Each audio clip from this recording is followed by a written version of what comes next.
কেন অটোমেশন, কি প্রয়োজনই অটোমেশনে? বেসরকারি খাতের ছেলেমেয়েরা পড়বে, আপনারা তো ক্রাইটেরিয়া করে দিয়েছেন। তারা পরীক্ষা দেবে, কি করলে পরীক্ষা দিতে পারবে, কতটুকু পেলে পাশ করবে, কতটুকু পেলে পড়তে পারবে, সব তো আপনাদের করে দেওয়া। তাহলে এর পরেও কেন আবার অটোমেশনের এই ঝামেলা?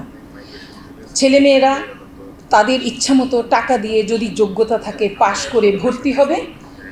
আমাদের করজোরে আপনাদের কাছে নিবেদন, এখান থেকে সরে যান। এটা আমাদের জন্য অনেক বড় যন্ত্রণাদায়ক, পীড়াদায়ক একটি বিষয় হচ্ছে।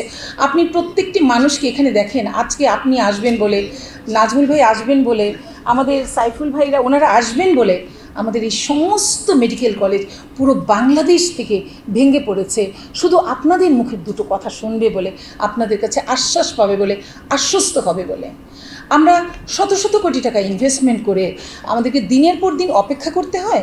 আজকে দুজন ভর্তি হবে, কালকে এসে একজন চলে যাবে। যার মার্কস 48, সেও মনে করে আমি বাংলাদেশ মেডিকেলে আমি বারডেমে ভর্তি হব, মানে আশাটা এইরকম থাকে। এটা তো হতে পারে না। তাহলে আপনারা ক্রাইটেরিয়া করে দেন, প্রয়োজনে ক্রাইটেরিয়াকে আরও কঠিন করেন, কিন্তু এই পর্যায় থেকে আমাদেরকে মুক্তি দেন।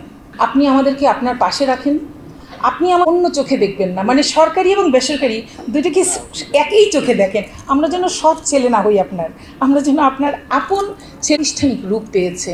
গত বছর আমরা একটা বিশাল চমৎকার ইলেকশন করে এই প্যানেল নির্বাচিত হয়ে এসেছি। সমগ্র বাংলাদেশ আমরা ঘুরেছি, আমরা দেখেছি কার কী সমস্যা আছে, কাকে কি কতটুকু সাপোর্ট দিলে সে আবার উঠে দাঁড়াতে পারবে।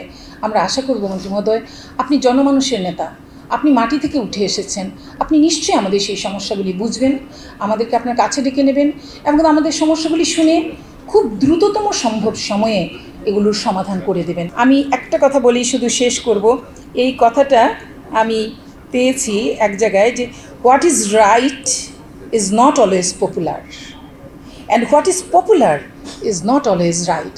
কিন্তু এই কাজটি আমাদের মন্ত্রী মহোদয়কে নীতি নির্ধারণী মহল থেকে করতে হয়। পপুলার না হলেও আপনি সঠিক কাজটি করবেন, আপনার এই সংগঠনগুলিকে আপনি বাঁচিয়ে রাখবেন, এরা আপনার পাশে থাকবে। বাংলাদেশের কোয়ালিটি এডুকেশন দিতে আমরা প্রতিজ্ঞাবদ্ধ, আমরা আপনার পাশে আছি, পাশে থাকতে চাই।